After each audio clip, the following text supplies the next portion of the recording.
Merci. Voilà, donc je disais, c'est une séance donc, de discussion. Voilà, je ne viens pas en tant qu'expert dans le vrai sens du terme, mais en tant que quelqu'un donc, qui travaille avec cet outil-là. Et j'aimerais donc partager aussi quelques expériences avec vous par rapport donc, à cet outil. Donc, déjà, je suis Eliezer, Pawentore Eliezer Zongo. Je suis responsable d'une agence digitale qui s'appelle Zep Intel. Voilà. Et Zep Intel, c'est une agence qui est basée à Ouaga, qui a été créée en 2012, en octobre, et qui est focalisée donc sur deux pôles. Donc, premièrement, sur le marketing digital, notamment la création des sites web, la gestion des réseaux sociaux, la création de contenus marketing, l'emailing, SMS marketing, les outils de productivité. Et le deuxième point, le deuxième pôle, c'est le développement logiciel et l'intégration de solutions. Donc, nous faisons également le développement d'applications web et mobiles et nous faisons l'intégration, des intégrations de solutions RH, CRM et ERP et des solutions, bien sûr, sur mesure. Voilà. Donc, c'est juste pour donner une idée de ce que nous faisons. Et aujourd'hui, nous intégrons l'IA un peu dans tout ce que nous faisons euh, comme application et autres plateformes. Donc, l'objectif donc, de notre session de ce jour, c'est quelques éléments. Donc, c'est de comprendre déjà ce que c'est que l'intelligence artificielle de manière simple. Donc, l'idée, c'est de partager vraiment les choses simplement, quitte à ce qu'après, on puisse avoir du temps pour échanger et bien sûr, recueillir aussi les inputs des uns et des autres pour enrichir aussi le débat. Donc, c'est de comprendre ce que c'est que l'intelligence artificielle de manière simple, de découvrir comment l'IA, donc l'intelligence artificielle, est déjà présente autour de nous, quelques outils concrets qui peuvent aussi nous servir. Bien sûr, à ce niveau, je parlerai de quelques outils, mais dans les échanges, d'autres outils peuvent être proposés. Il y a également un autre objectif, c'est de comprendre les changements, les grands changements à venir et d'y apporter donc des réflexions, comment on se prépare pour affronter le changement donc, qui arrive.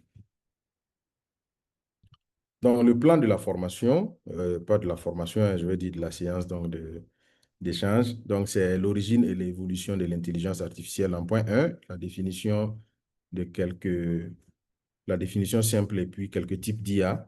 Nous allons parler aussi de la notion de prompt, de l'application concrète dans la vie quotidienne, de quelques outils pratiques, des changements à venir et aussi euh, quelques outils. Donc, et comment on se prépare donc à affronter donc l'IA. Bien sûr, à la fin, nous aurons quelques temps d'échange. Voilà. Donc, par rapport à l'origine et à l'évolution donc de l'IA, il faut dire déjà que, attends, excusez-moi. Voilà. L'idée de l'intelligence artificielle ne date pas de maintenant.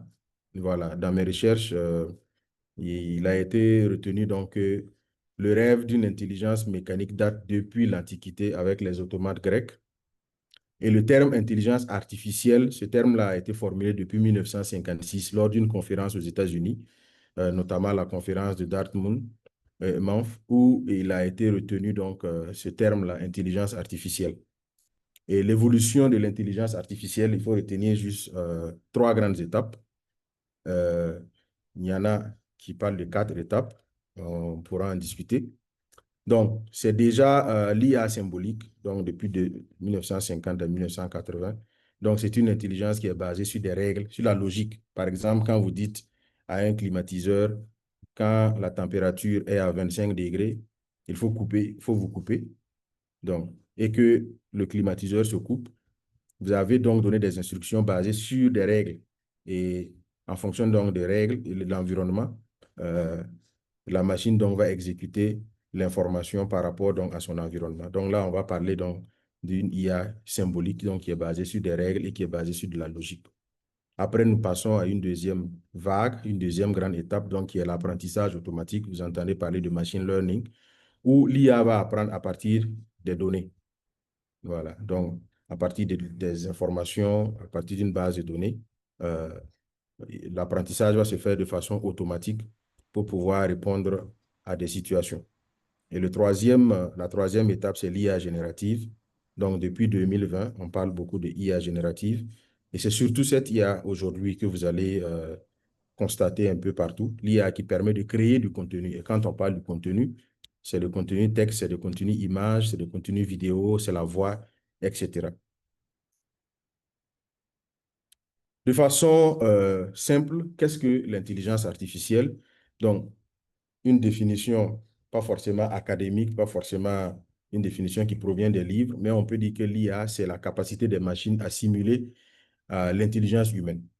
Voilà. Si on retient cela, on pourra bien comprendre. Donc, l'intelligence humaine est simulée donc par la machine et c'est pour cela qu'on parle d'intelligence artificielle. Donc, l'objectif, euh, c'est donc de comprendre, c'est d'analyser, c'est d'apprendre, c'est de raisonner, c'est de résoudre des problèmes complexes, c'est de créer du contenu, c'est d'interagir de manière autonome. Voilà, interagir de manière autonome parce qu'aujourd'hui, au-delà de l'IA générative, on parle maintenant des agents. On parle maintenant des agents IA qui sont capables donc d'interagir de manière autonome, de prendre des décisions, de raisonner et de décider à la place donc de l'homme. Voilà. Et les différents types d'intelligence artificielle donc, que nous rencontrons donc, au quotidien, donc on peut les classer sur trois types.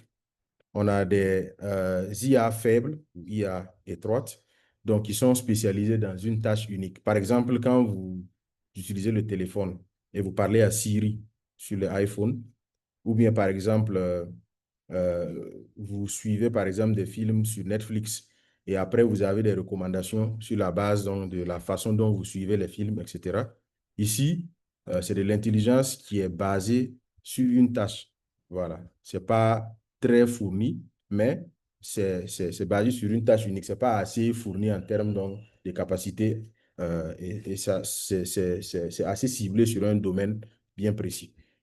Donc, le deuxième type, donc, c'est l'IA générative, donc, qui permet de créer du contenu à partir, bien sûr, de données. Vous avez aussi l'IA embarquée comme type d'IA, donc, qui est intégré dans les appareils physiques. Donc, aujourd'hui, par exemple, vous avez euh, des IA qui sont embarqués dans des véhicules qui peuvent se conduire, donc l'aide à la conduite. Il y a des capteurs qui permettent donc d'arroser, par exemple, des fleurs, et ainsi de suite. Il y a des robots qui sont capables d'exécuter certaines activités dans des restaurants ou dans des hôpitaux, par exemple. Donc, c'est des outils physiques donc, qui sont embarqués, qui sont dotés d'intelligence et qui peuvent donc nous aider à remplir certaines tâches. Maintenant, quand on parle d'IA, il y a la notion donc, de prompt. Et si vous voulez, le prompt, c'est juste la façon dont on parle à l'IA. Voilà. Et on ne peut pas parler d'IA sans parler de prompt aujourd'hui, surtout avec les IA génératives.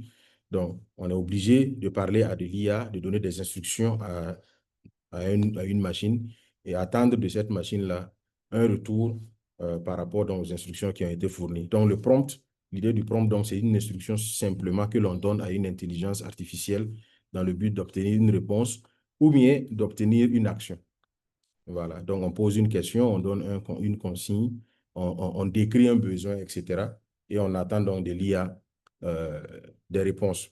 Et aujourd'hui, surtout, les résultats donc, des réponses dépendent beaucoup de la façon dont le prompt est réalisé. Voilà. Donc, c'est très important, c'est une notion importante parce que vous allez utiliser le même outil, deux personnes vont utiliser le même outil et obtenir des résultats très différents en fonction justement des prompts qui vont être utilisés. Donc, il y a un certain nombre de règles et de caractéristiques qu'il faut pour pouvoir bien prompter. Voilà. Donc, les critères donc, d'un bon prompt, donc c'est la clarté. Ça veut dire quand vous voulez donner une instruction à une machine, à l'IA, vous devez formuler votre instruction de manière claire. Donc, on va parler donc de clarté ici, donc formuler de manière simple et compréhensible. Voilà. La deuxième caractéristique, c'est la précision. Voilà. Il faut détailler le contexte et le ton ou le format. Par exemple, Si vous voulez générer, par exemple, un contenu pour Instagram, vous allez dire, créer une légende Instagram de 30 mots avec un ton jeune et humoristique. Donc, c'est assez précis. Déjà, c'est une légende Instagram, c'est pas Facebook, c'est pas LinkedIn, c'est pas WhatsApp, c'est pas autre chose, c'est Instagram. Donc, vous êtes précis, vous avez précisé 30 mots et vous voulez un ton qui s'adresse à des jeunes et vous voulez un brin d'humour sur le contenu que vous voulez qu'il vous génère. Donc, à ce moment, vous êtes assez précis. Et également, l'objectif doit être clair. Donc, c'est une caractéristique également d'un bon prompt. Donc, il faut avoir un objectif clair, indiquer le but du prompt. Voilà. Donc, génère par exemple un plan de formation en IA pour débutants. Donc, ça, par exemple, c'est assez clair comme objectif. Je veux un plan de formation en IA pour des débutants. Voilà. Si je dois faire le même travail pour des gens qui ne sont pas des débutants, ce n'est pas la même chose. Le contenu devrait varier parce qu'il y a des préalables déjà qui sont déjà acquis et dont on n'a pas besoin de perdre du temps là-dessus. Une autre caractéristique également, c'est les contraintes. Voilà, les contraintes qu'il faut préciser dans un prompt. Donc, il faut ajouter des limites. Par exemple, quand on dit 30 mots, c'est une contrainte. Voilà. Si, par exemple, je dis de générer par exemple, un script pour une vidéo de 3 minutes. Voilà. En ce moment, je précise la durée. Et quand je dis vidéo, je dis un script de vidéo dont j'ai précisé le format. Voilà. Donc, par exemple, donne-moi 3 idées de nom pour une boutique de pain à Ouagadougou. Donc, déjà, je veux donner 3 idées, je veux déjà avoir 3 idées. La boutique de pain, c'est une précision, c'est une contrainte. Ça veut dire je restreins le champ d'action. Et à Ouagadougou également, c'est quelque chose qui limite l'espace géographique. Donc, tout ça, c'est des éléments qui sont importants à prendre en compte. Si je dis seulement, donne-moi 3 idées de nom de boutique, ça peut aller dans tous les sens parce que c'est quel genre de boutique, c'est dans quel contexte, et ainsi de suite. Voilà. Et également, la langue et le style font partie des caractéristiques d'un bon prompt. Il faut spécifier la langue, il faut spécifier le style attendu. C'est vrai qu'aujourd'hui, déjà quand vous promptez, la langue que vous utilisez est déjà prise en compte. Voilà. Mais c'est important aussi de préciser au moins le style. Par exemple, ici, dans le deuxième exemple, on avait dit humoristique. On veut un ton jeune et on veut un ton humoristique. Donc là, on précise également des informations voilà, à prendre en compte. Maintenant, nous allons voir quelques applications concrètes de l'IA dans notre quotidien. Euh, Vous êtes totalement d'avis avec moi que aujourd'hui, l'IA se retrouve pratiquement dans notre quotidien, dans tout ce qu'on fait, que l'on veuille ou non, l'IA est déjà autour de nous. Nous tenons des téléphones qui sont déjà dotés d'IA. Aujourd'hui, par exemple, sur le téléphone, quand vous êtes en train de rédiger un mail, vous allez voir que le clavier devient prédictif. Il commence à voir déjà et à imaginer les mots que vous voulez écrire. Voilà, parce que c'est des outils qui sont entraînés sur une masse critique de données et qui arrivent à comprendre un peu comment nous écrivons. Voilà, quand vous écrivez, par exemple, euh, un mot, l'IA va déjà imaginer la suite. Donc, on va parler de clavier prédictif au niveau des téléphones, donc dans la rédaction, dans la traduction, même dans la correction. Voilà, et des outils comme ChatGPT sont déjà embarqués sur certains téléphones déjà aujourd'hui. Quand nous allons dans le domaine de la santé, nous pouvons analyser des images médicales aujourd'hui grâce à l'IA. Je sais que plusieurs fois, peut-être que certains l'ont déjà fait, quand vous recevez par exemple vos résultats d'examen au labo et que peut-être vous devez voir le médecin dans une semaine ou dans 3 jours, voilà, vous pouvez déjà commencer à chercher des informations déjà à partir de l'IA. Bien sûr, comme c'est des données de santé, on sait tous qu'il faut toujours avoir l'avis du médecin, celui qui a fait les études, parce que un médecin n'est pas toujours comparé à une intelligence artificielle. Il y a beaucoup d'autres paramètres qui sont pris en compte. Voilà, mais on rencontre également donc l'utilisation de l'IA déjà dans le secteur donc, de la santé pour les diagnostics, pour le soutien au dépistage, etc. Dans l'éducation également, on les utilise beaucoup. On résume nos cours, on pose des questions. Il y a des plateformes comme Notion AI, Khan Academy qui sont utilisées dans le domaine, dans le monde éducatif, voilà, pour nous aider donc, dans l'apprentissage. Dans le domaine du commerce, voilà, aujourd'hui, par exemple, vous avez WhatsApp qui est doté maintenant de chatbots, voilà, avec la possibilité aussi d'avoir des chatbots pour discuter directement avec vos clients sans forcément toujours être disponible. Même si vous n'êtes pas disponible, on a la possibilité au moins de répondre aux clients. On peut créer du contenu, comme je disais tout à l'heure. Au niveau du graphisme, ceux qui sont dans le graphisme, voilà, de plus en plus, on utilise des outils comme Canva, DAL, on crée des logos. En tout cas, il y a des designs assez simples qui peuvent être faits justement avec les outils d'IA. Vous avez aussi dans le marketing, voilà, les outils comme Mailchimp, CapCut pour les vidéos, Mailchimp pour le emailing, qui permet donc de générer donc des contenus. Au niveau de l'agriculture, on retrouve aussi des outils comme Plantix qui permet par exemple de détecter les maladies. Vous faites une photo avec votre téléphone et puis l'application peut voir à peu près en fonction de l'image et des détails de l'image, vous dit par exemple que vos plantes souffrent de telle ou de telle pathologie. Voilà, donc l'IA nous gouverne, l'IA est un peu partout. C'est vrai qu'aujourd'hui, ici au Burkina, on n'a pas encore des véhicules qui conduisent seuls, mais les véhicules sont déjà dotés d'intelligence artificielle, surtout les nouveaux types de véhicules qui sortent avec les voitures électriques.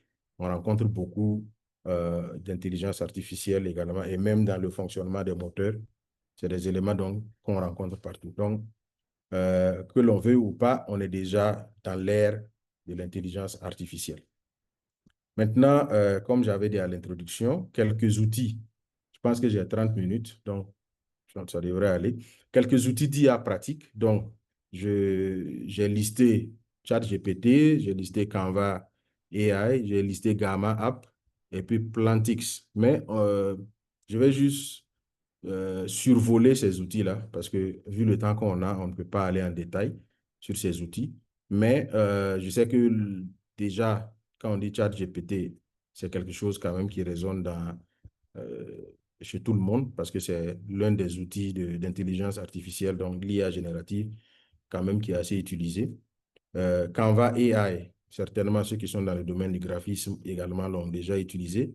Et on va voir Gamma App tout à l'heure, qui permet donc de faire des présentations complètes automatiquement sans forcément avoir à faire le design. Donc, je vais rapidement aller sur ChatGPT, juste comme je ne sais pas comment tout le monde a déjà utilisé cet outil, je vais juste présenter l'interface. Donc, je ne sais pas si vous voyez mon écran, comme j'ai changé d'onglet. Oui, on voit bien OK. l'écran. OK. Voilà. Donc, ce que je voulais juste noter ici, bon, vous voyez, quand on a parlé de prompt, vous avez ici donc l'espace utilisé et réservé pour faire les prompts. Donc, c'est là qu'on va saisir nos données. Euh, Par exemple, en tant qu'historien, donc je présente déjà le contexte. Parle-moi de l'histoire du Burkina Faso, euh, on va dire post-indépendant, quelque chose comme ça. Donc, voilà, on a déjà des informations qui sont générées. Donc, comme j'ai dit, j'ai d'abord planté le décor. J'ai dit qu'il doit lui-même se contextualiser en tant que, donc, il a un profil d'historien. Il doit parler de l'histoire de quel pays. Donc, je suis précis sur le Burkina. Et j'ai encore délimité post-indépendant. Donc, je ne veux pas qu'on aille parler avant 1960. Donc, à partir de 1960 en allant. Donc, voilà un peu comment on peut extraire, donc on peut avoir de l'information. Bien sûr, c'est des informations toujours à vérifier. Voilà, parce que surtout les informations de notre région ne sont pas toujours fiables parce qu'on n'a pas produit beaucoup d'informations sur Internet. Donc, l'intelligence artificielle se nourrit de ce que tout le monde produit. Et souvent, dans nos contrées, on n'a pas suffisamment d'informations. Donc, il arrive qu'il y ait des aberrations ou bien l'intelligence artificielle se met à halluciner et ne nous donne pas assez d'informations assez claires. Mais c'est juste pour montrer un peu comment les données peuvent être présentées. Ce que je voudrais ajouter, c'est que ici, sur ChatGPT, si vous avez la version euh, payante, voilà, déjà, vous aurez des versions comme 4.5, donc qui est performant dans la rédaction et l'exploration des idées. Voilà. Ceux qui sont également dans le codage ou dans la liste des données, il y a le 4.1 et il y a le 4.1 mini qui est plus rapide pour des tâches au quotidien. Voilà. Vous avez aussi sur ChatGPT d'autres outils. Généralement, si vous voulez connaître tous les outils de GPT, donc vous pouvez aller sur la bibliothèque, pas sur la bibliothèque plutôt, je parle de... juste un instant. Voilà, ici, GPT. Donc là, vous allez trouver une liste des GPT, voilà, les plus populaires, classés donc selon donc, les plus populaires, les outils de rédaction, les outils de productivité, les outils de recherche et analyse, éducation, lifestyle, DAL, programmation, etc., etc. Voilà, donc c'est juste que c'est important souvent d'explorer ces outils parce que souvent on oublie on n'utilise que juste ChatGPT. Ensuite, je voudrais juste montrer aussi l'outil Sora euh, qui permet aujourd'hui, j'avais préparé quelque chose, qui permet en fait d'animer une image. Vous pouvez par exemple prendre une image statique et puis animer l'image pour avoir quelqu'un qui a ouvert son micro.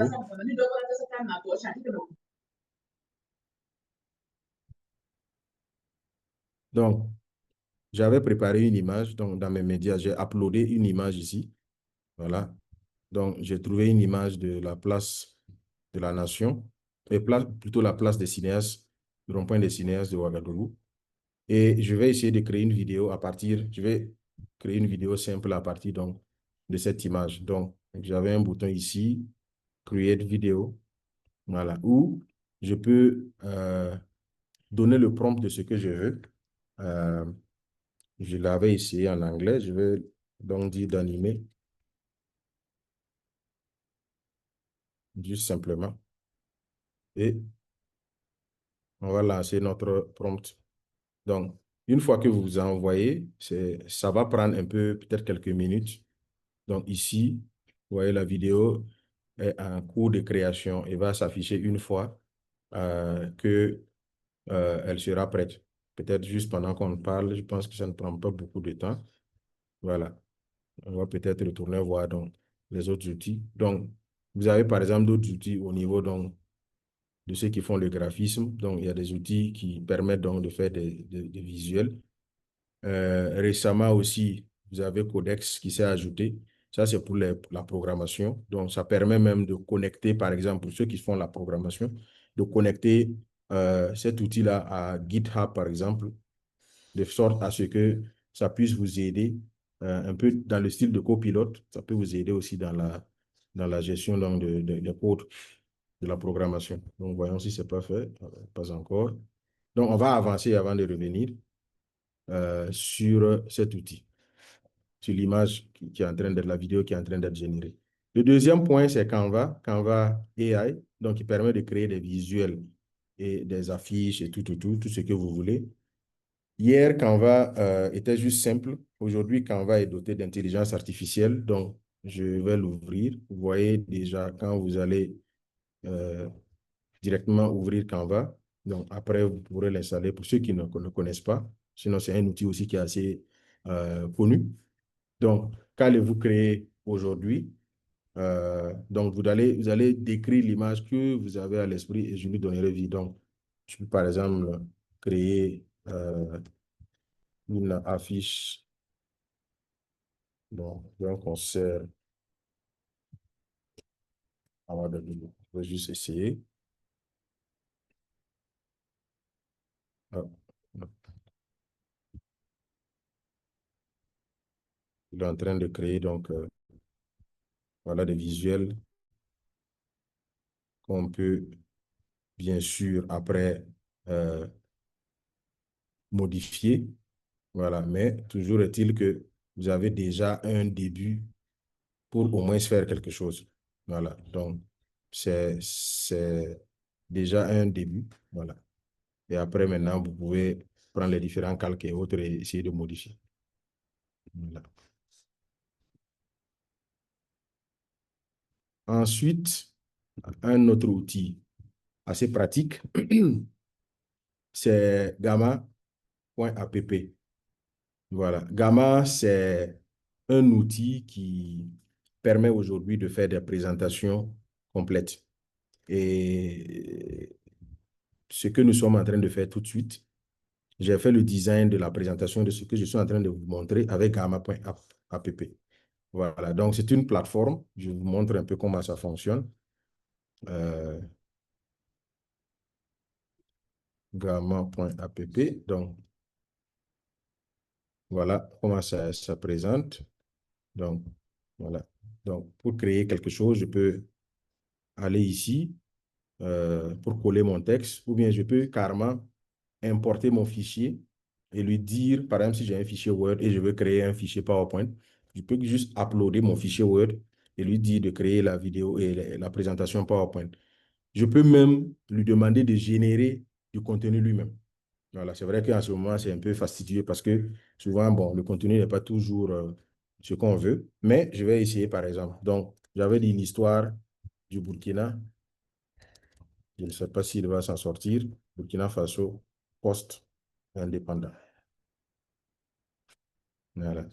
Donc, vous allez prompter. C'est toujours, la plupart de tous les outils, le prompt revient toujours. Donc, on va générer déjà le plan. Il permet de générer directement le plan de mon travail. Donc, vous voyez, l'histoire du Burkina post-indépendant, de la proclamation de l'indépendance à nos jours, 5 août, ainsi de suite. Indépendance, ensuite le premier régime, ensuite l'instabilité, régime militaire, ainsi de suite, etc., etc. Donc, là, il m'a généré un fichier de 10 diapos. Bon, déjà un plan de 10 diapos. Si c'est OK, je peux avancer. Sinon, on peut cliquer sur ça pour ajouter des diapos. Mais je vais avancer. Ensuite, on peut choisir le thème, un peu comme ce PowerPoint. Donc, je peux choisir un thème que je veux. Voilà. Ensuite, on va dire qu'est-ce que je veux. Est-ce que je veux des contenus détaillés? Est-ce que je veux que le contenu soit concis ou minimal ou assez détaillé? Tout ça, je précise. Voilà. Donc, je vais générer ma présentation.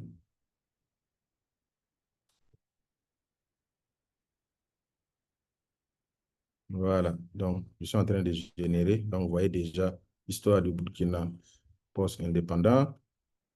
Donc, il est en train de générer déjà tout mon PowerPoint en quelques fractions de secondes. Je peux être prêt pour présenter. Si par exemple j'étais à l'étranger et que peut-être quelqu'un a besoin d'informations sur ça, voilà, rapidement, sans trop de pression, je peux générer déjà du contenu, quitte à bien sûr l'améliorer et vérifier aussi la véracité des données qui sont produites. Le temps est en train de faire défaut, mais on va y arriver. Non, non, Voilà, je allez-y, je pense crois qu'on a largement le temps. Il n'y qu'on a a pas le de temps. souci. OK, ça marche. Donc, je vais montrer la vidéo qu'on a générée tout à l'heure. Donc, vous voyez, c'était une image figée. Voilà, c'était une image figée. Mais vous voyez que maintenant, elle est animée.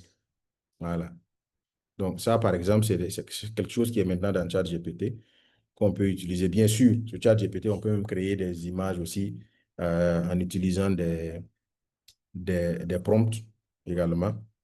Euh, Rien qu'aujourd'hui, j'ai partagé avec un ami une image d'un modèle d'enclos que j'avais essayé de réaliser, un enclos pour chèvres et bœufs. Voilà, on a essayé de réaliser avec ChatGPT. Donc, c'est pour montrer que on peut tout faire avec. Donc, voilà mon PowerPoint pratiquement qui est prêt, vous voyez, avec les 10 diapos jusqu'à l'insurrection d'octobre 2014. Voilà, la transition démocratique, les défis contemporains et la conclusion, donc, un pays en quête d'équilibre, donc on a un héritage historique, résilience populaire, perspective d'avenir, etc., etc. Et par exemple, si les images ne me conviennent pas, parce que c'est des images générées, donc quand vous double-cliquez là-dessus, vous voyez encore, c'est Thomas Sankara qu'on a présenté comme ça. Donc, vous voyez que souvent, l'IA aussi, ce n'est pas toujours évident. Voilà, donc Thomas Sankara en tenue militaire et qui parle à une foule en 1985. Voilà. Donc, si ici, par exemple, il a donné le format et le type, le style de photos qu'il veut, donc playful et moderne, voilà, avec un design assez net et futuriste. Voilà, donc c'est des choses qu'on peut par exemple modéliser. On peut même changer le format d'image, par exemple en utilisant d'autres modèles. Je peux par exemple prendre ça. Bon, là, c'est les versions. Voilà, par exemple. Et puis je régénère l'image.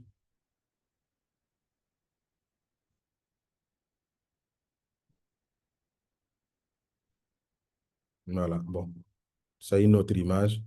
C'est vrai que vraisemblablement, il n'a pas pu générer une image de Thomas Sankara, mais l'idée, c'est de montrer qu'on peut générer donc des images avec directement cette plateforme-là de Gamma App. Et une fois que j'ai fini, ben, je peux partager directement ma présentation. Je peux même collaborer avec d'autres personnes. S'il faut faire des modifications, je peux partager avec un lien. Je peux l'exporter en PDF, en PowerPoint ou en Google Slide et même en image PNG. Voilà. On peut aussi recueillir un code pour l'embarquer dans du code, par exemple, sur un site web, etc., etc. Voilà. Donc, c'est un peu cet outil-là aussi que je voulais présenter aussi pour qu'on voit un peu en quoi donc c'est assez intéressant aujourd'hui donc d'utiliser des outils pour pouvoir faciliter notre travail donc de tous les jours. Voilà. Je n'ai pas pu installer Plantix sur mon téléphone. Bon, donc, je vous laisse peut-être le soin après de l'essayer. Voilà, pour euh, voir un peu comment ça fonctionne. Voilà. Donc, après donc, les outils, c'est quels sont les changements à venir avec l'IA? Bien sûr que l'IA va forcément changer beaucoup de choses, si ce n'est que ce n'est même c'est déjà le cas en fait. Voilà, c'est pas ce n'est pas l'avenir, mais déjà dans le présent, on assiste déjà à un certain nombre d'évolutions par rapport donc à l'intelligence artificielle. Donc, au moins l'accès à la connaissance euh, ça devient une autre façon. Hier, par exemple, on allait sur Google pour chercher des informations. Aujourd'hui, de plus en plus, on va sur des outils d'IA pour faire la recherche d'informations parce que il a la capacité d'agréger beaucoup d'informations et de nous les présenter et plus facilement. Et il y a aussi l'aspect conversationnel. Voilà, vous pouvez discuter avec l'IA. Vous pouvez lui dire, par exemple, de réajuster, de m'envoyer sous tel format, de diminuer le nombre de caractères, ce qui n'était pas facile à faire quand vous alliez sur un moteur de recherche classique. Voilà, donc on apprend plus vite, on peut mieux s'informer. Et le travail aussi automatisé, les tâches, tout ce qui est tâches répétitives ou chronophages peuvent être réduites. Voilà, je prends un exemple. Si vous devrez tous les jours, la dernière fois, je suivais une émission où euh, en France, son travail était chaque matin de lire tous les journaux et de faire un résumé pour envoyer à un organe de presse. Voilà.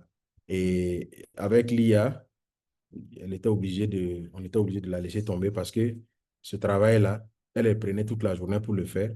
Avec l'IA, en quelques clics, les gens avaient déjà le détail de ce qu'ils voulaient.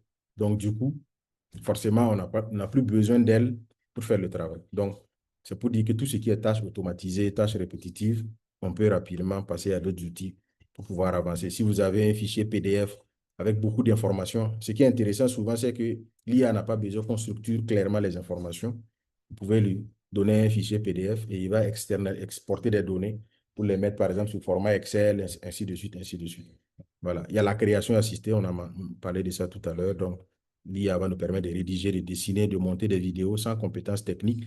Je vais peut-être vous montrer quelques images que j'ai réalisées souvent quand je fais juste quelques tests.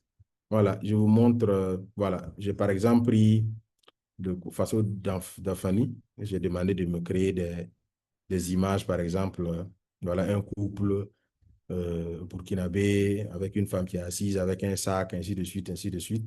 Voilà, juste avec le motif, et ça peut créer ça.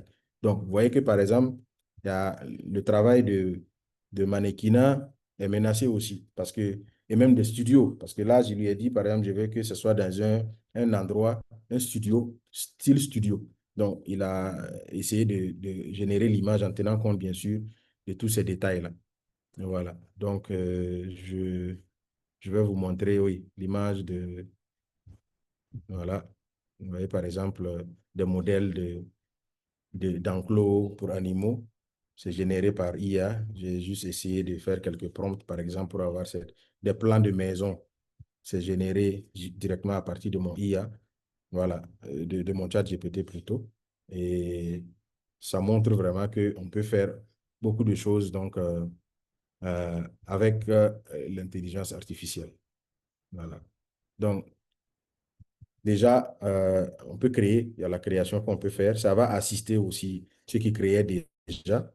Voilà. Et il y a la personnalisation aussi des services. Donc, de plus en plus, on peut aller en détail parce qu'on a plus d'informations. Donc, sur chaque corps de métier, on peut aller plus en détail en termes donc, de présentation de l'information. Et ce que cela va impliquer, c'est quoi? C'est que certains métiers, sinon tous les métiers seront transformés pratiquement et voire remplacés. Voilà, certains métiers seront remplacés ou peut-être réévalués. Voilà, les métiers ne seront pas forcément les mêmes. Et on ne dit pas forcément que tout le monde va perdre son travail, mais hier, on avait besoin de comptables. Aujourd'hui, on a besoin de comptables qui connaissent l'IA pour que quand ils utilisent Excel, ils puissent, par exemple, utiliser Copilot pour pouvoir générer des graphiques, générer des tendances de marché, générer des informations rapidement sans que ça ne prenne plus de temps que ce qu'on faisait auparavant. Donc, ça, par exemple, c'est quelque chose à prendre en compte. On ne dit pas qu'on va chasser les comptables, mais le comptable qui refuse de s'embarquer dans l'IA, son métier est menacé forcément. Voilà. Parce qu'entre un comptable qui connaît l'IA et un comptable simple, bon, le choix sera vite fait. Le deuxième point en termes d'implication, c'est que de plus en plus, donc, les compétences numériques seront assez importantes dans les entreprises. On aura besoin plus de compétences numériques pour tous les profils. Voilà, pour pouvoir avancer vite dans la productivité. L'autre élément d'implication, c'est qu'on a aussi le risque des désinformations parce que les informations ne sont pas toujours vérifiées. Il y a ce qu'on appelle le biais aussi. Souvent, quand vous regardez l'IA, étant donné que l'IA apprend de plusieurs personnes et que ça vient surtout de l'étranger avant d'arriver chez nous, le problème aussi, c'est que il arrive que, il y ait un biais. Par exemple, quand on présente un noir, il doit être un peu plus vilain qu'un blanc, ainsi de suite. Ça, c'est un biais que naturellement l'IA a appris. Voilà. Et souvent, ça peut désorienter aussi. Il y a le risque de dépendance parce que à un moment donné, si on ne fait pas attention, on peut aussi être tellement dépendant qu'on ne peut pas faire quelque chose de soi-même. On va tous nous rallier à l'intelligence artificielle au lieu de l'intelligence humaine. Voilà. Il y a aussi le risque d'exclusion numérique, donc il y a la fracture numérique qui va être plus importante. Voilà, on est en train d'aller vers la fin. Donc, il faut forcément se préparer. Voilà. L'idée, c'est de ne pas rejeter parce que la plupart du temps, quand une chose arrive, le plus facile, l'homme n'aime pas le changement. Donc, rapidement, pour ne pas embarquer, on dit, bon, ce n'est pas une bonne chose, c'est un truc de jeune, ainsi de suite, jusqu'à ce qu'un jour, on se rende compte qu'on ne peut pas faire ça. Voilà, donc, il faut s'y préparer. L'IA ne va pas remplacer les humains, mais elle va remplacer les humains, ceux qui ne savent pas s'en servir, comme je disais. Voilà. Et quelques conseils pratiques. Donc, c'est de tester toujours les outils. Voilà. Parce que tous les jours, vous allez avoir de nouveaux outils qui arrivent. Voilà. Et de nouvelles méthodologies qui arrivent. Par exemple, vous allez voir, on parle de workflow IA, où par exemple, vous pouvez créer avec des outils comme Make des processus. Vous lui dites, par exemple, dès que tu reçois un mail qui provient de tel client, il faut le classer ici. S'il y a un fichier joint, il faut le mettre sur Google Drive. Donc, on peut même faire des processus maintenant avec l'IA. Donc, et on est en train d'aller aussi vers les agents IA qui sont capables carrément de raisonner, comme je disais. Donc, c'est de tester toujours, d'être toujours à l'affût pour apprendre parce que dans ce domaine-là, c'est tellement nouveau que personne ne peut se prévaloir d'être un expert voilà, attitré. Il faut toujours être en train d'apprendre. Voilà. Et aussi, il faut développer sa pensée critique parce que l'IA n'a pas toujours raison. Comme j'ai dit, vous voyez les photos de Thomas Sankara qu'il venait de nous montrer. Et il faut s'auto-former. Voilà, c'est de suivre des vidéos, c'est de suivre des tutoriels, et puis des ateliers l'IA, et puis discuter aussi comme ce qu'on est en train de faire ce soir.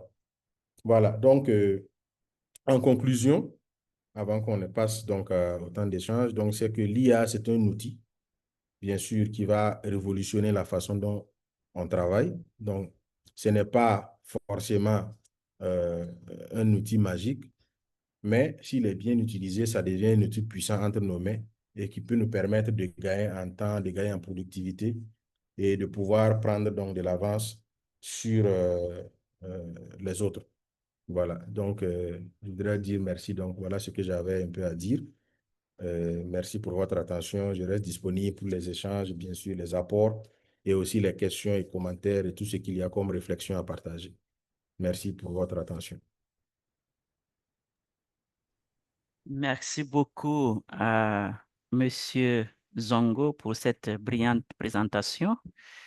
Je crois que chacun de nous, nous avons appris beaucoup de choses et certainement qu'on va passer à l'action. Donc, je crois que ça a été clair, instructif, très pratique et c'est ce que nous souhaitons. Merci beaucoup.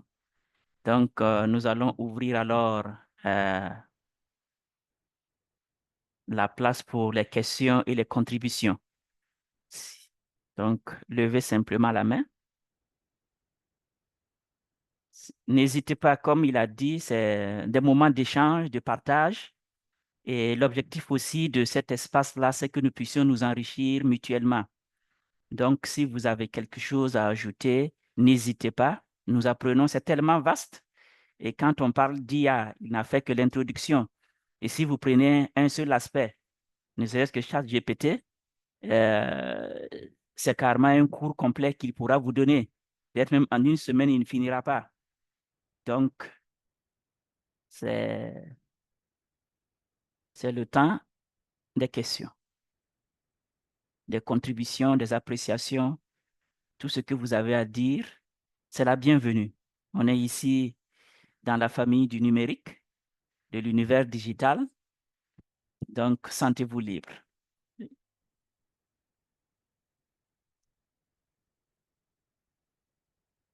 Jusque-là, je ne vois pas de main levée. Je sais pas. OK. Il y a Aruna qui a levé la main. Aruna Diara, vous avez la parole. Merci beaucoup. Merci vraiment pour le partage d'abord du lien. J'ai intégré le groupe il n'y a pas moins d'une semaine. Et Dieu merci, j'ai pu en tout cas me connecter pour cette formation, même si je suis venu en retard. Vraiment, je voulais d'abord vraiment vous dire merci. Je suis très reconnaissant pour ça et remercier le formateur pour les informations qu'il a partagées. J'ai pris la formation, c'est vrai, un peu au milieu, mais j'ai saisi l'essentiel. La question ici que je voulais poser, on constate aussi que ces outils, ces différents outils tels que ChatGPT, Canva, en tout cas les applications, il y a toujours des versions payantes et des versions gratuites. Alors, qu'est-ce que cela veut signifier? Est-ce que ceux qui utilisent les versions gratuites ont, j'allais dire, des solutions à minima par rapport à leurs questions souvent aux prompts qu'ils mettent particulièrement dans le chat GPT? Est-ce que sans, les versions gratuites donnent des solutions à minima? Voilà, grosso modo, ma question. Merci beaucoup. Merci beaucoup au frère Aruna, apparemment qui nous suit depuis de loin. Oui, je vous suis depuis les Ah États-Unis. bon, Merci beaucoup. depuis les États-Unis. OK. Donc, vous êtes dans le pays de ChatGPT. D'accord. Je laisse la parole à Armel Nakoulma. On va prendre les questions en même temps et puis permettre au présentateur de, de répondre. Ok, Armel, vous avez la parole. d'accord. Merci bien, expert. Et et merci bien au présentateur, au formateur qui nous a vraiment édifiés avec ces informations. Et ce que je voulais dire, je vais faire un petit commentaire et je vais terminer par une question. Déjà, je me rappelle que à l'introduction de l'informatique aussi, et au début, il y avait des réticences. Maintenant, aujourd'hui, on se rend compte qu'il fallait que, même ceux qui ne voulaient pas, ils se rendent compte qu'ils devaient suivre la marche entamée par le monde entier. Et ceux qui ont en tout cas suivi, aujourd'hui, ne le regrettent pas. Donc, en faisant le parallélisme, on se rend compte aussi que le IA, bien que ça comporte des risques, on est obligé de suivre le pas. Et ma question concerne notamment l'utilisation de l'IA pour l'élaboration, la rédaction des discours. Et si j'ai souvenance, il y a eu un problème en Afrique centrale, non, où il y a un discours qui a été généré apparemment par IA et qui a omis de citer les auteurs de certaines citations et qui a fait polémique en d'autres temps. Et nous, en tant qu'administration publique, qui évidemment, dans nos interventions, on a l'habitude de faire des discours. Déjà, je voulais savoir quels sont les conseils que vous pouvez nous prodiguer pour que vraiment qu'on ait des discours percutants et qui vraiment va respecter l'honnêteté intellectuelle, notamment en faisant ressortir les citations comme il se doit. Donc, merci bien. Merci beaucoup à Armel. Je vois qu'il n'y a pas d'autres mains levées. Donc, mais il y a une question dans le chat de Monsieur Bapugini Woba qui dit que nous, en tant qu'étudiants, comment devons-nous utiliser l'IA dans nos études? Donc, ça, c'est une question dans le chat. Donc, nous avons 3 questions. On va laisser la place au présentateur pour répondre à ces questions en attendant que les autres continuent de réfléchir. Merci. À vous la parole, Monsieur Zongo. OK, donc merci bien. Merci à tous pour déjà ceux qui ont posé des questions et merci pour les commentaires aussi. Je vais essayer donc d'apporter des éléments de réponse et comme on est tous ensemble, les uns et les autres pourront compléter aussi. Donc, s'agissant donc de la question de M. Diarra concernant la version payante et la version gratuite. Voilà, est-ce qu'on a des solutions à minima quand on prend la version gratuite? Est-ce qu'on a des fonctionnalités à minima? La réponse, je pense qu'elle va de soi-même. Voilà. Toutes les structures, donc toutes les entreprises qui font, en fait, qui éditent des logiciels ou des applications, ont pour objectif, la plupart du temps, d'avoir un profit. Et comme ils veulent avoir un profit, ils vont d'abord nous appâter. Il faut d'abord nous présenter quelque chose, nous montrer déjà ce que la chose peut faire. Et une fois qu'on est convaincu de la chose, on va nous montrer, on va nous dire, ben, tiens, on pouvait encore faire ceci, on peut faire cela. Donc, voilà pourquoi on va parler chaque fois de version freemium. Donc, c'est du gratuit au départ qui permet de faire le basique. Mais une fois que vous voulez faire une étape supplémentaire, vous voulez aller de l'avant, par rapport aux fonctionnalités, il faut forcément passer à la version payante. Même quand vous prenez ChatGPT, la version gratuite est limitée, notamment dans la gestion. Par exemple, si vous voulez gérer des fichiers, quand vous uploadez, vous téléversez des fichiers à un certain temps, si c'est la version gratuite, à un moment, il va vous dire, vous avez une limite par rapport au nombre de fichiers que vous pouvez faire. Si vous prenez par exemple certains types de... J'avais parlé par exemple des différentes versions. Quand vous arrivez ici, vous avez plusieurs versions par exemple. Notamment quand vous utilisez le 4.5, vous pouvez faire plusieurs... Il y a un nombre limite de requêtes que vous pouvez lui demander par jour. Si vous demandez une fois, 2 fois, 3 fois, après il vous dit, ben, vous avez épuisé le nombre de requêtes que vous pouvez me poser. Si vous voulez maintenant continuer à m'utiliser, il faut acheter. Voilà. Donc, la plupart des plateformes, c'est comme ça. Si vous prenez Gamma App, c'est la même chose. Quand vous voulez avancer sur un autre niveau, par exemple, le nombre de diapos, si vous voulez, il y a des modèles d'images, des générations d'images qu'ils vous présentent.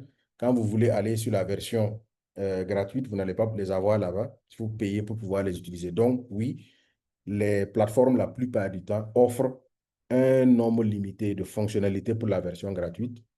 Mais l'objectif, c'est de vous amener aussi plus tard. Parce que quand vous utilisez l'outil à un moment donné, vous-même, vous allez sentir le besoin de passer à une autre étape. Et à ce moment, il faut que vous sortiez la carte pour maintenant vous abonner. Par exemple, ChatGPT, aujourd'hui, si je ne me trompe pas, ça doit être c'est $20 le mois si vous voulez utiliser la version gratuite. Autre chose, vous allez voir par exemple que ChatGPT, quand vous utilisez, j'ai dit tout de suite que tout ce que vous donnez comme information, il se nourrit de ces informations pour apprendre et continuer à être performant. Voilà. Mais quand vous utilisez les versions payantes, il y a des versions qui font que vous pouvez par exemple travailler et ce que vous utilisez, tout ce que vous donnez comme détail n'est pas partagé aux autres.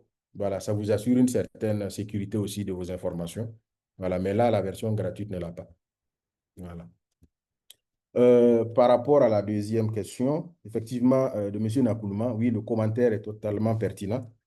La plupart des outils, c'est toujours comme ça. Bon, au départ, c'est normal, c'est l'homme même qui est comme ça. On a tous peur du changement. Tout ce qui nous sort de notre zone de confort, facilement, bon, tout le monde veut être toujours dans le confort. Donc, quand on se rend compte que quelque chose va évoluer, on préfère tout de suite dire que, bon, il faut faire attention. Bon, le temps de voir comment on s'apprête nous-mêmes pour arriver. Le cerveau fonctionne pratiquement un peu de cette façon. Donc, les réseaux sociaux sont arrivés. On a parlé, non, Facebook, c'est pour les enfants. Après, tout le monde est rentré. Toutes les présidences, les institutions y sont.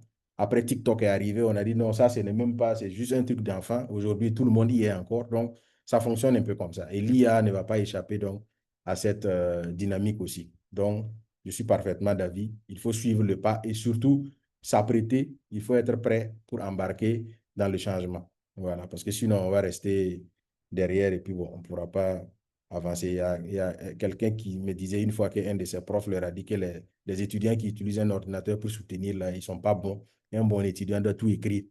Ça, c'était d'une autre époque parce qu'eux, ils ont tous et toujours écrit. Et bon, à un moment donné, quand on devait changer, ben, l'ordinateur, c'est comme si c'était un jouet pour les enfants. Donc, c'est toujours ainsi. Maintenant, vous avez parlé au niveau de l'administration publique. Qu'est-ce qu'il faut faire pour éviter les plagiats, pour éviter les polémiques, voilà, ainsi de suite. Qu'est-ce qu'on peut faire? Déjà, il faut dire qu'au niveau de l'administration publique, on a besoin même de sensibiliser les gens par rapport à l'utilisation de ces outils-là.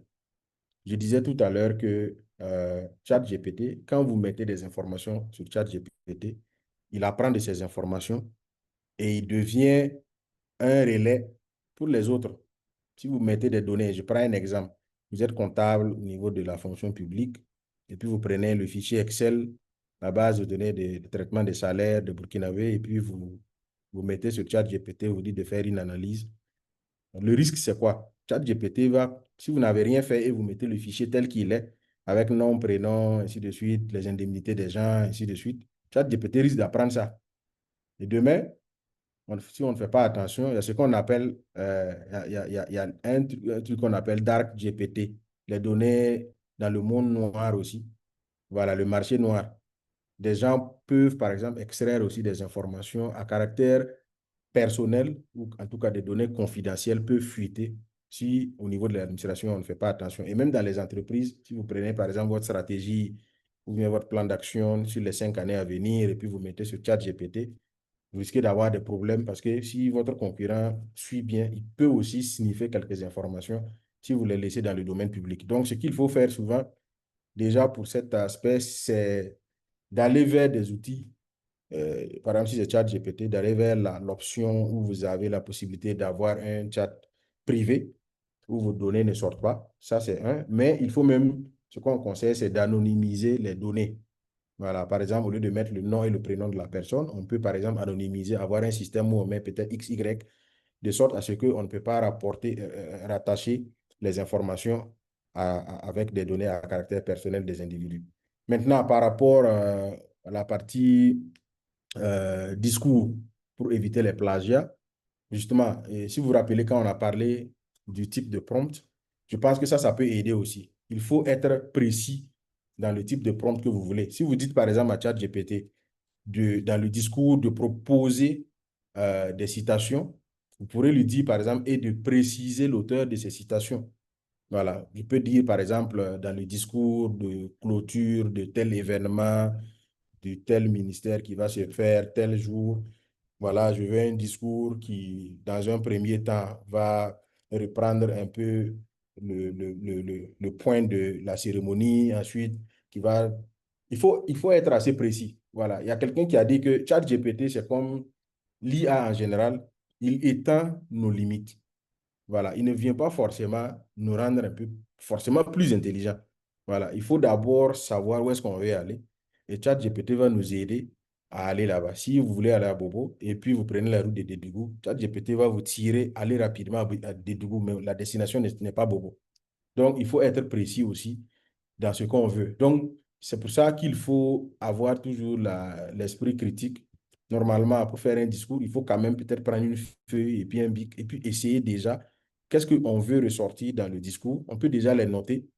Voilà, en tant qu'être humain même d'abord, préciser tout ce qu'il faut et après, maintenant, on passe au prompt et après, on fait la vérification avant de livrer le discours à votre responsable qui doit le lire.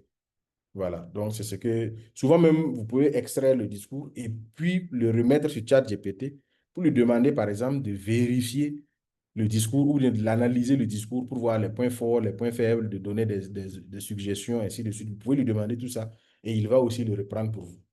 Donc, tout ça, c'est des possibilités qui sont à disposition pour être plus efficace par rapport donc, aux informations qui sont extraites donc, de l'IA générative. Voilà. Je ne sais pas s'il y a d'autres apports aussi. Les uns et les autres peuvent les apporter aussi. Merci bien. Merci beaucoup, Monsieur Zongo, pour... Il y a l'étudiant. Ah oui, Ah oui, oui, oui. Ouais, excusez-moi, c'est vrai. Merci, Désolé. Monsieur Diarra. Merci pour la précision. Effectivement, comment utiliser l'IA dans les études? Euh, c'est vrai qu'ici, il y a surtout au niveau des études, la question du plagiat se pose réellement de plus en plus. Voilà. Et je voyais sur Facebook, c'est même pas hier ou avant-hier, une soutenance où le professeur Karma est arrivé à démontrer que c'était tout le document, c'était du chat GPT. Voilà. Bon, mais avant même d'arriver à la soutenance, moi je pense que l'IA reste tout de même un outil par excellence pour les étudiants qui veulent aller plus loin. Voilà. 10 ans en arrière, 5 ans en arrière, on avait des bibliothèques dans les universités, dans les écoles, dans les établissements. Et quand vous allez en classe et que le professeur vous donne un contenu, généralement, vous pouvez aller compléter ce contenu-là par les livres qui étaient à la bibliothèque. Après, il y a eu Internet qui est arrivé. On peut aller sur Internet faire de la recherche d'informations, croiser des informations et compléter ce que le professeur a donné. Par exemple, si vous prenez un professeur d'histoire-géo, je sais que nous, quand on était en terminale, mon professeur d'histoire-géo était, moi j'étais en terminale en 2002. Et toutes les informations, quand il nous donne les cours, il dit le Brésil en 1998, non, 94, a une population de temps. Donc, moi, j'ai compris en tant que monsieur Dao n'avait pas toutes les données à jour. Qu'est-ce que je faisais? Je glanais souvent des informations dans les secrétariats publics, j'imprime et puis je viens donner au professeur qui mettait à jour son cours. Voilà. Donc, sous cet angle, on peut toujours enrichir le contenu qu'on reçoit en classe. On peut aller en plus, donc, je veux dire, on peut aller plus en avant par rapport aux informations qu'on reçoit en classe. Voilà, si vous êtes en médecine et qu'on vous parle, par exemple, de l'anatomie, du corps, ainsi de suite, avec les outils de ChatGPT, vous pouvez peut-être faire des simulations pour montrer, par exemple, comment telle articulation est présentée, comment les nerfs se présentent, ainsi de suite.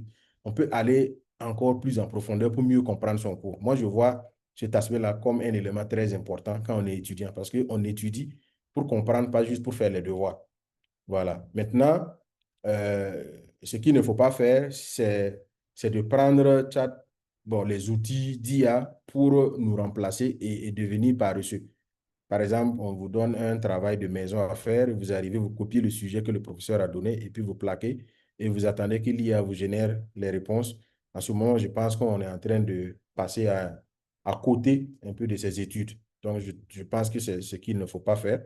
Mais de l'autre côté, c'est vraiment de l'exploiter pour pouvoir approfondir ce qu'on apprend en classe. C'est comme ça que je vois. Maintenant, d'autre part aussi, je trouve aussi que peut-être à un niveau, à un moment donné aussi, ceux qui enseignent doivent aussi intégrer de l'IA maintenant dans leur façon de faire. Parce que quand on enseigne avec juste les bouquins et qu'on a Internet aujourd'hui et plus qu'on a l'IA, on ne doit pas, les enseignants aussi doivent se remettre à jour par rapport au contenu des cours qu'ils donnent et aussi par rapport aux évaluations. Parce que je pense aussi que le type l'évaluation doit aussi évoluer parce que on a aussi l'intelligence artificielle aujourd'hui. Donc, c'est un peu tout ça que on doit repenser aussi ces aspects-là pour mieux assurer donc, les formations au niveau donc, des études.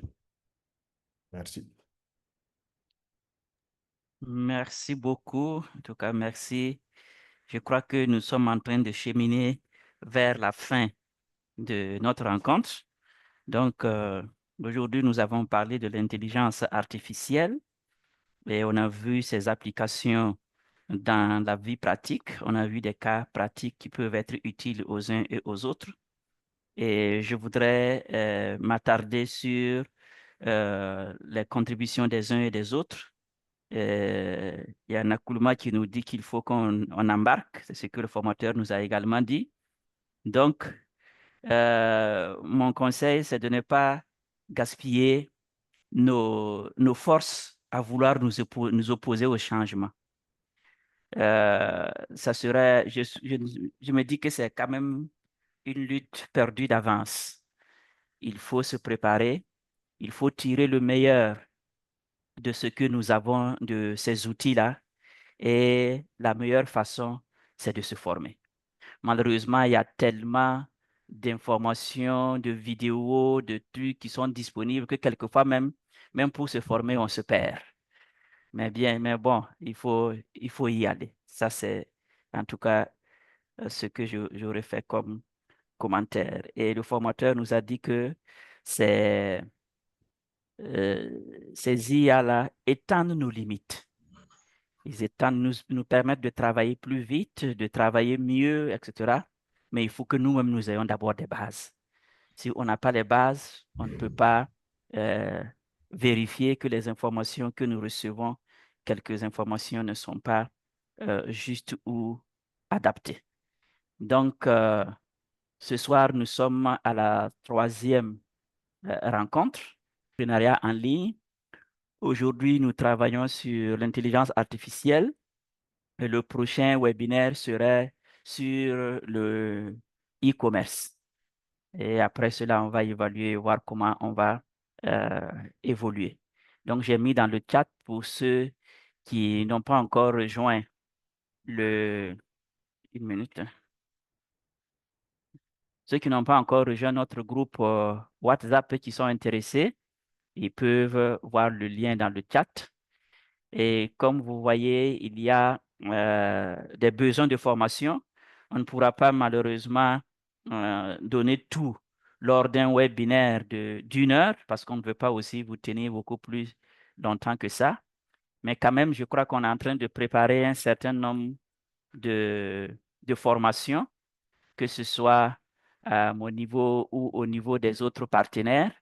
Et lorsque ça sera prêt, on va certainement vous partager. La semaine dernière, j'avais demandé aux uns aux autres qui étaient intéressés de mettre leur mail.